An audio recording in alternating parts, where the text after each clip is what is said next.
कब्जा हुआ है जब से अंधेरों का शहर में, नाराज हो के घर से उजाले चले गए। अगर हो प्यार की बातें तो बातें भीग जाती हैं, जो बातें लब पे आती हैं वो बातें भीग जाती हैं। कि अगर तुम प्रेम नहीं प्रकट कर पाते हो सार्वजनिक रूप से या परिवार के मध्य, तो क्रोध क्यों कर लेते हो? बहुत बात पढ़ा है और सुना है, नारी न मोहे नारी की रूपा। सच ही तो है, इतनी एक रूपता है स्त्रियों में, फिर वह कैसे रीझें अपने प्रतिरूप। इतनी एक रूपता है स्त्रियों में, फिर वह कैसे रीझें अपने प्रतिरूप पर। वह एक दूसरे पर मोहित हो ही नहीं सकती। वहीं आसपास दिखेगी एक भीलनी, जिससे मिलने के लिए प्रभु श्री राम ने वरण किया 14 वर्षों का। बजाओ बजाओ जरा झूम के बजाओ लाउड स्पीकर 90 FM में के स्टूडियो में आज हमारे बीच हैं चारुशिला सिंह जी। चारुशिला सिंह जी एक ऐसे नाम हैं जिनको किसी परिचय की मोहताज नहीं है। आप प्रख्यात कवित्री हैं, आपकी अनेक रचनाएं हैं और आज हमने उनको स्टूडियो में आमंत्रित किया है, तो हम उनका स्टूडियो में अपनी लाउड स्पीकर FM के दर्शकों श्रोताओं की ओर से आपका हार्दिक अभिनंदन करते हैं। जी प्रणाम, धन्यवाद। और सभी दर्शकों श्रोताओं को मेरा भी प्रणाम। मैं चारुशिला सिंह जी से बातचीत शुरू करने के पहले इनके बारे में आपको एक जानकारी थोड़ी सी दे दूं कि आप मूलतः ये आपका जन्म 1 जनवरी 1981 देवरिया गंगा संत कबीर नगर जिले का ये गांव है और आपने MA B.Ed PhD किया है हिंदी साहित्य से। आप AD गर्ल्स कॉलेज में शिक्षिका हैं और संस्कार भारती में भी साहित्य प्रमुख पद को संभाल रही हैं। मंच का आपका बहुत शानदार अनुभव है, बहुत सारे आप लोग YouTube पे भी आपको देखते हैं और कई TV शो में भी आपने बहुत अच्छे ढंग से अपनी रचनाओं को पेश किया है। तो इनके बारे में, इनकी रुचि लेखन में भक्ति साहित्य पर चर्चाएं, संतों एवं भक्तों के जीवन वृत्त में आपकी विशेष रुचि है।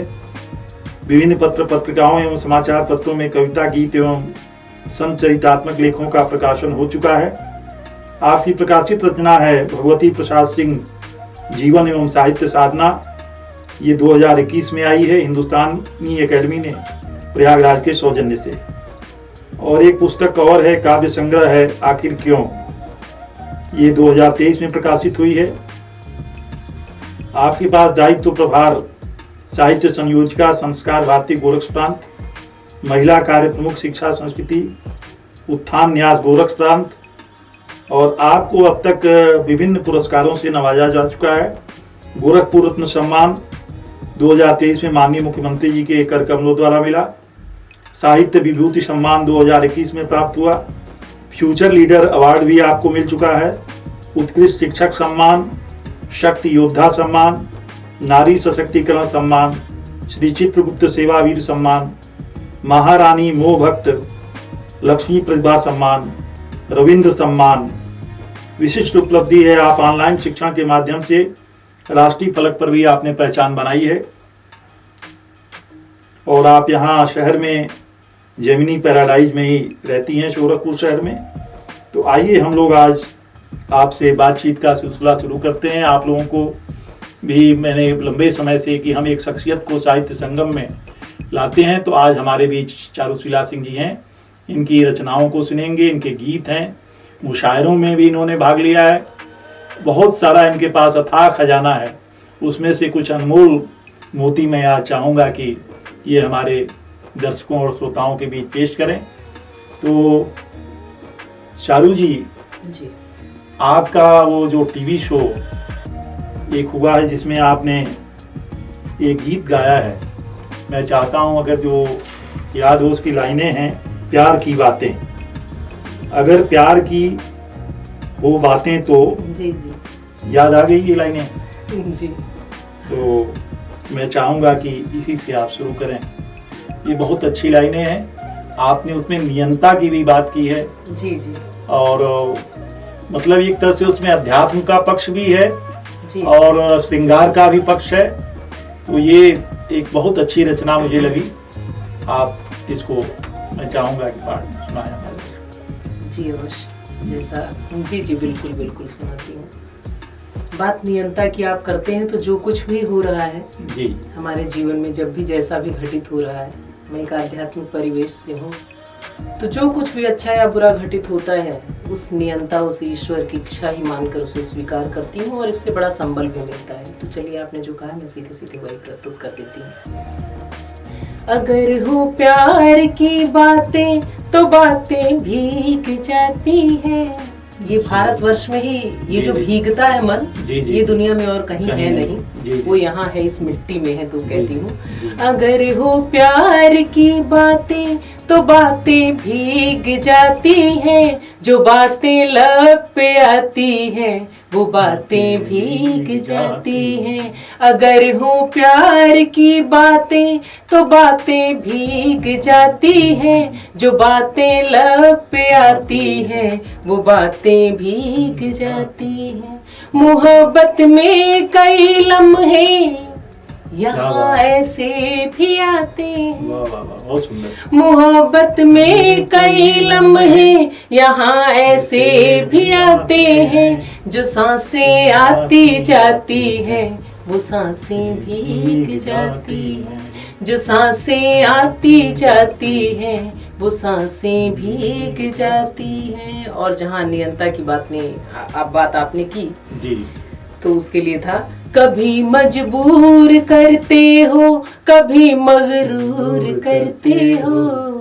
क्या बात है, बहुत सुंदर। कभी मजबूर करते हो कभी मगरूर करते हो, कभी पुरजोर रहते हो कभी कमजोर करते हो। जो आपकी सबसे बड़ी शक्ति वही आपकी सबसे बड़ी कमजोरी भी।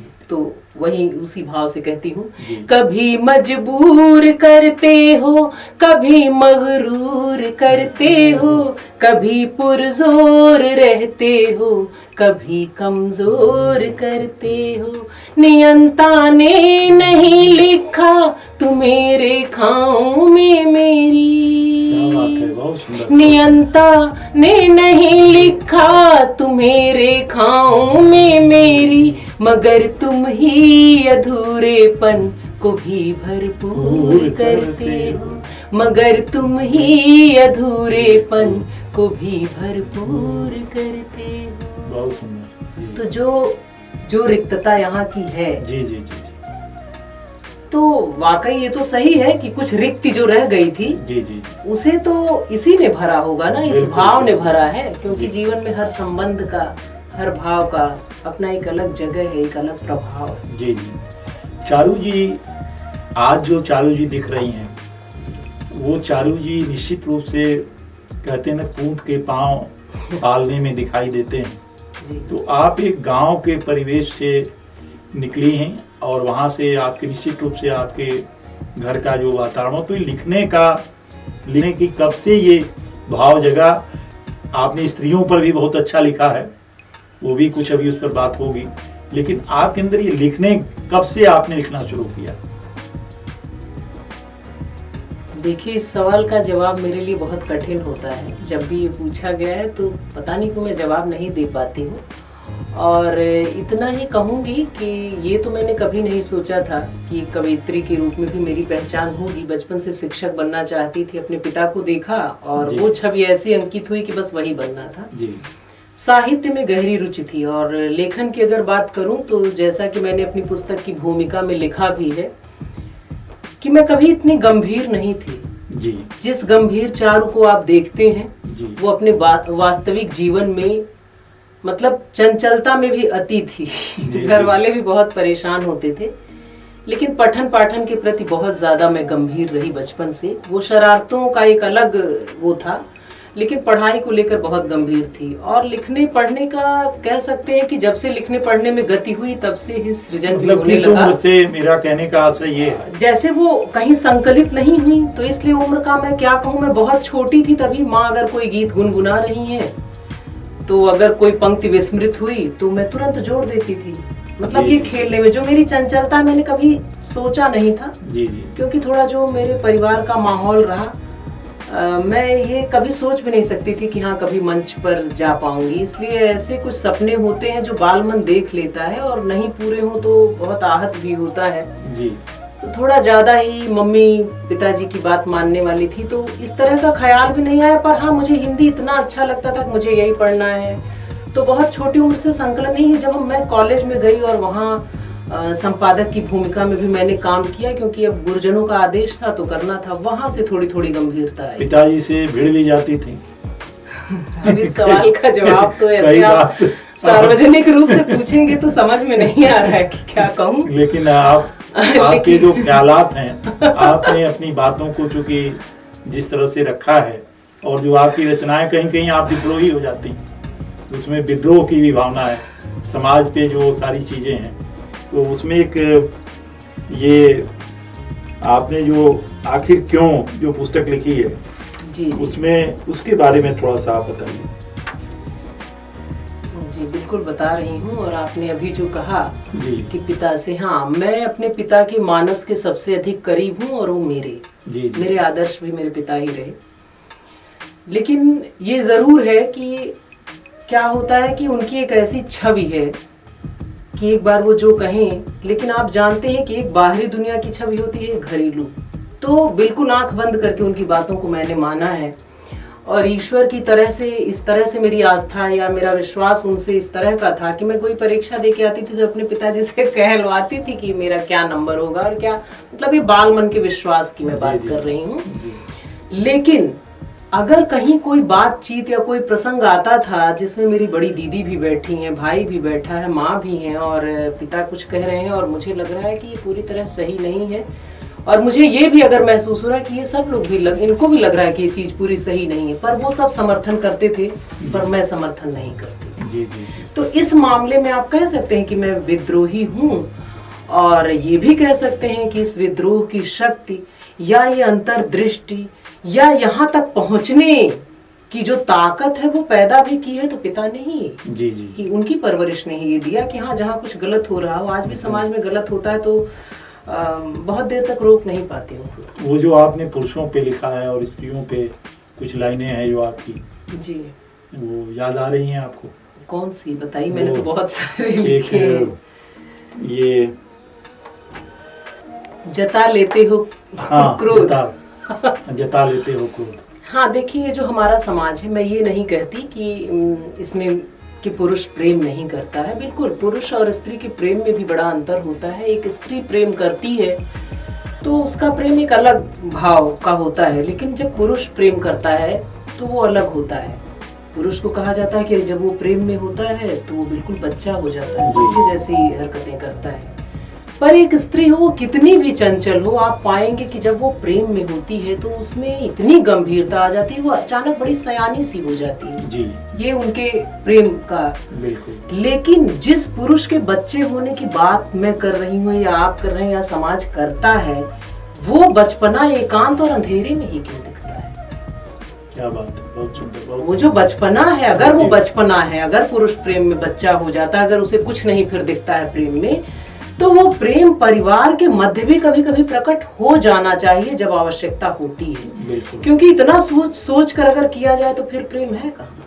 इतना मतलब अगर इतना हम सोचते हैं और अगर इतना बांध पाते हैं खुद को, तो मुझे नहीं लगता है, या मैं नहीं समझ पा रही हूँ, या शायद मेरा ज्ञान इतना नहीं है कि मैं ये बात नहीं कह सकती कि फिर वो प्रेम है। तो वहाँ मैं एक सवाल करती हूँ, क्योंकि मैं अगर ये महसूस कर रही हूँ कि मेरी माँ है या मेरी सास है या मेरे भाई बहन हैं, और कहीं मुझे अपने पति के एक प्रेमपूर्ण संवाद की भी जरूरत है उस परिवार में या उस समाज में, तो मैं देखती हूँ कि वही जो अपना सर्वस्व एक कमरे में वार देने को आतुर रहता है, तैयार रहता है, मेरी हर शर्त मान लेता है, वो वहाँ एक शब्द में समर्थन नहीं कर पाता मेरा। मैं उस प्रेम को चाहने के लिए उसी पर चोट आपने की। उस पर मैंने चोट किया कि जता लेते हो क्रोध, बताकर व्यक्त भी कर लेते हो। और ये भी बताना चाहती हूँ, आपके माध्यम से कहना चाहती हूँ कि मेरा थोड़ा सा यहाँ पे मैं टोकती हूँ, यहाँ रोकती हूँ, ये मुझे खटकता है कि अगर तुम प्रेम नहीं प्रकट कर पाते हो सार्वजनिक रूप से या परिवार के मध्य, तो क्रोध क्यों कर लेते हो? क्रोध भी मत करो। दोनों भाव ही तो हैं। क्रोध तो आप प्रकट करते हैं तो पता नहीं वो आप पौरुष की जीत समझते हैं, मैं तो नहीं जानती। कि जो प्रेम नहीं कर सकता, मुझे तो नहीं लगता दुनिया में वो कुछ भी कर सकता है। जो प्रेम कर सकता है वही सर्वस्व कर सकता है, वही मतलब अब जहाँ पौरुष का भी उन्नयन आप देखें, वो जो प्रेमी होगा ना वही कर पाएगा, सब नहीं कर पाएंगे। तो मैं ये कहती हूँ कि जता लेते हो क्रोध, बताकर व्यक्त भी कर लेते हो, पर प्रेम प्रकट नहीं कर पाते, डरते हो। आखिर वो क्यों नहीं करता? तो मैं तो समझती हूँ डरता है। तो मैं कहती हूँ डरते हो कि समाज तुम्हें स्त्रीण न समझ ले। क्या तुम नहीं जानते, क्या तुम नहीं जानते कि हर स्त्री में होता है एक पुरुष और हर पुरुष में होती है एक स्त्री।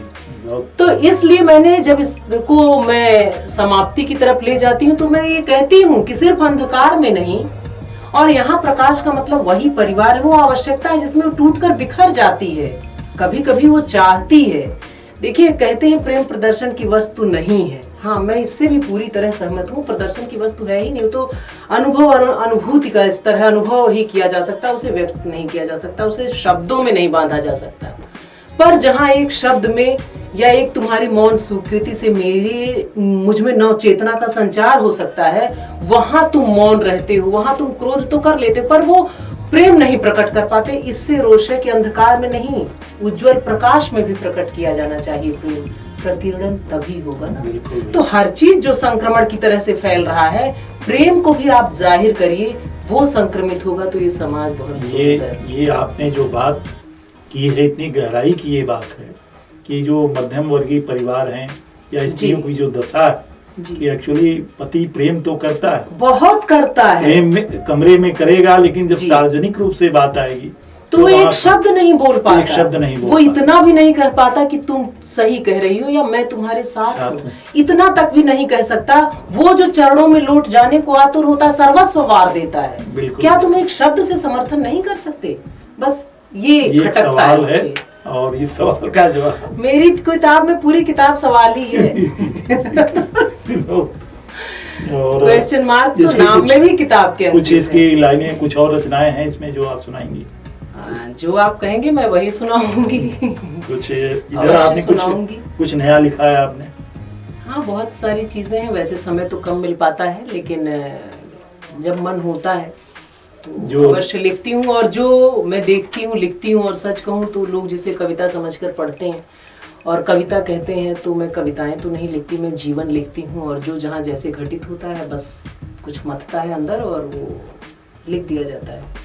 तो अगर आप मेरी कविताओं में उतरेंगे तो एक बात तो मैं बड़े विश्वास से कह सकती हूँ, जो अक्सर लोगों ने कहा है और ये विश्वास मुझ में जगाया है, कि जब वो मेरी कविताएं पढ़ते हैं तो उन्हें ये कविताएं चारों की लगती भी नहीं है, उन्हें वो अपनी ही लगती हैं। और जैसे लगता है कि कल परसों या बीते समय में ये मेरे साथ हुआ था, या आगे कुछ चीजें हो रही हैं या हो जाएंगी। बिल्कुल बिल्कुल। तब वो मुझसे जुड़ते हैं। तो मैं जीवन ही लिखती हूँ, कविताएं तो मैं नहीं लिखती। तो अगर आप कहेंगे तो बिल्कुल मैं कुछ चीजें अपने मन से भी सुनाना चाहूँगी। सुनाइए।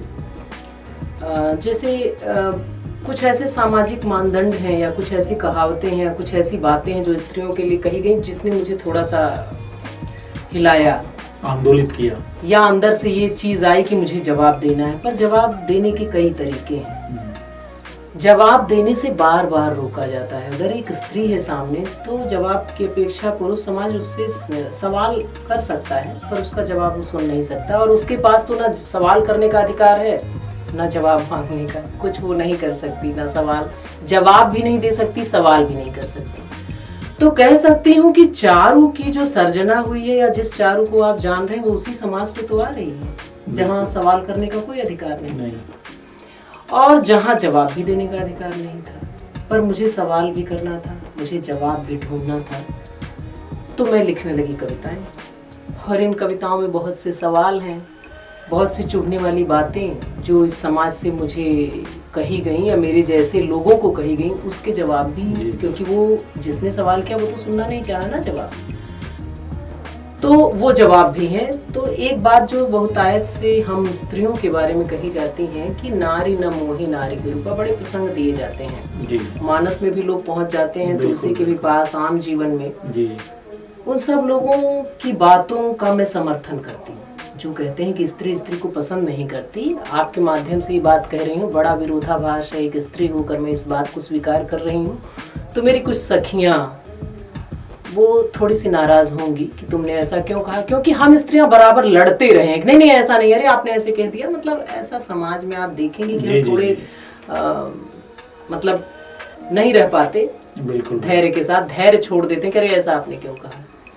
पर इस बात को मैं स्वीकारती हूँ और क्यों पसंद नहीं करती, ये एक कविता के माध्यम से कहना चाहती हूँ। जी जी सुनाइए। क्योंकि ये बहुत सुना तो मुझे लगा इस विषय पर कुछ मुझे लिखना चाहिए। जी जी। कि क्यों हम नहीं पसंद करते। हाँ, मैं स्वीकार करती हूँ कि स्त्रियां स्त्रियों को पसंद नहीं करती हैं, आपके माध्यम से कह रही हूँ। और आप देखिएगा कि मैं क्यों नहीं पसंद करती। तो कहती हूँ, एक रंगी नहीं है दुनिया, नहीं है एक रंगी साहित्य।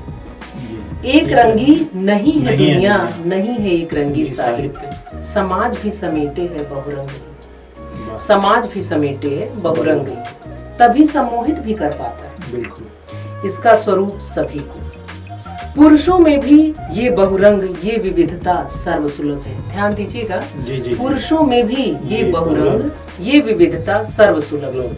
प्रेरक है प्रत्येक पुरुष के आख्यान, पर एक दूसरे से भिन्न भी है। प्रेरक है प्रत्येक पुरुष के आख्यान, पर एक दूसरे से भिन्न भी है। उनकी गाथाएं आत्म संघर्षों की विजय गाथाएं हैं।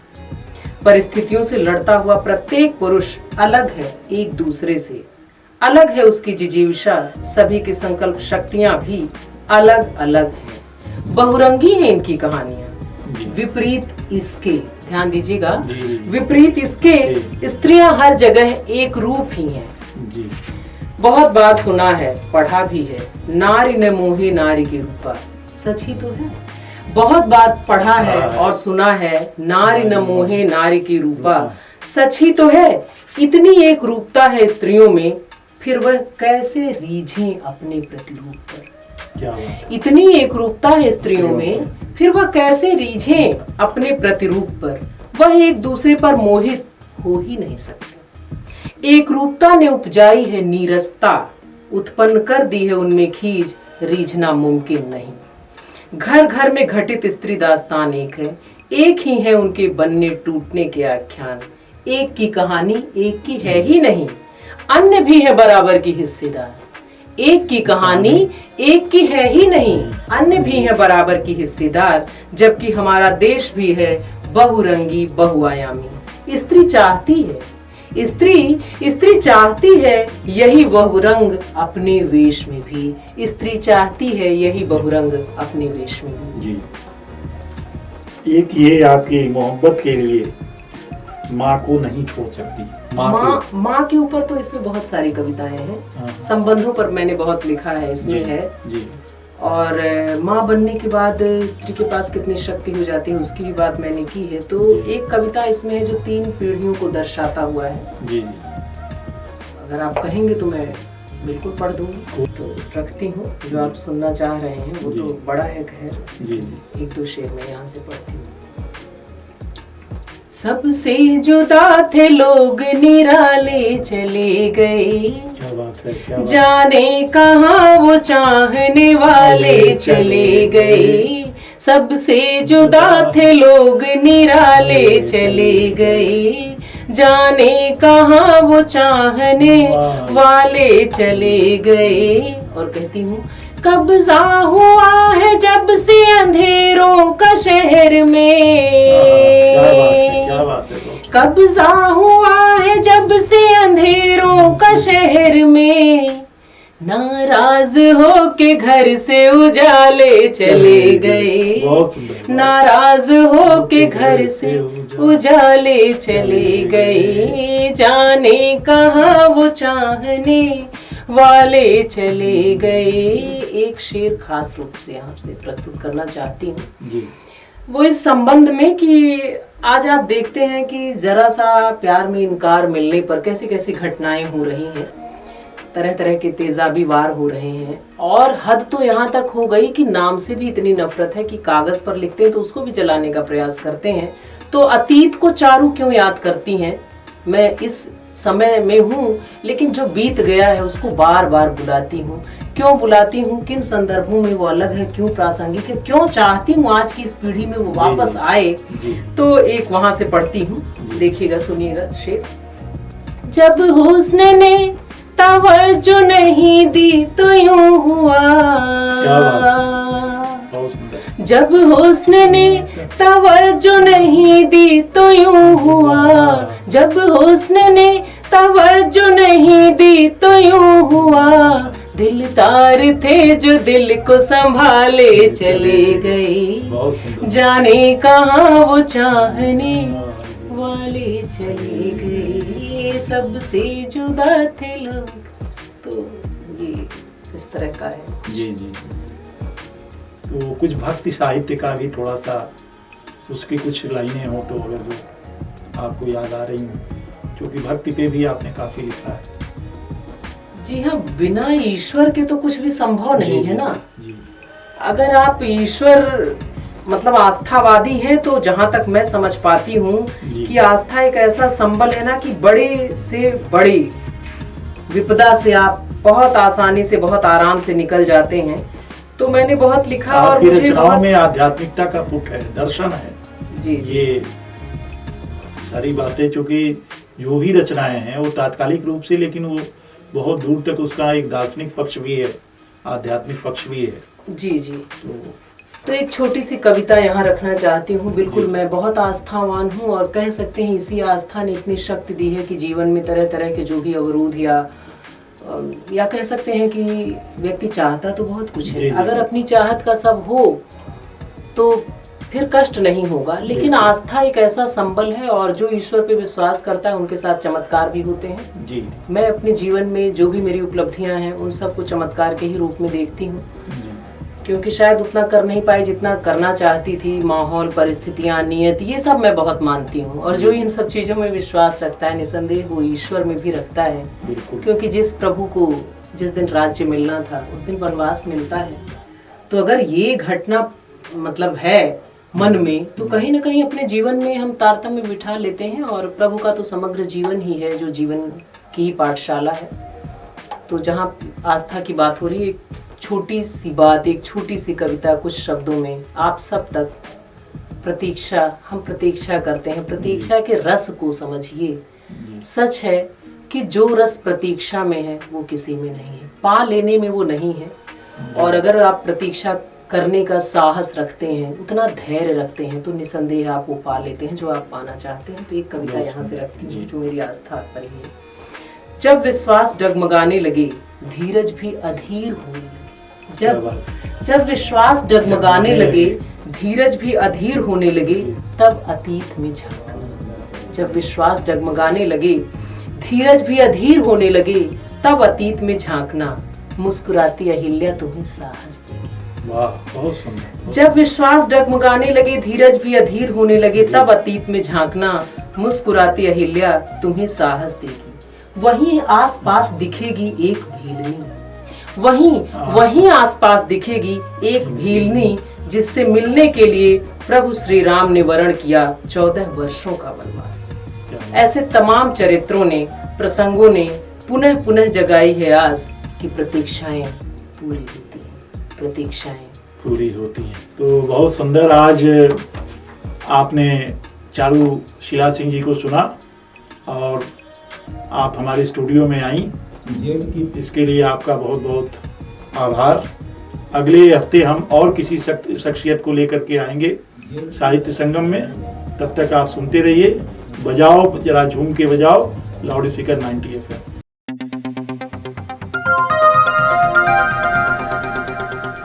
बजाओ जरा झूम के बजाओ, बजाओ बजाओ जरा झूम के बजाओ।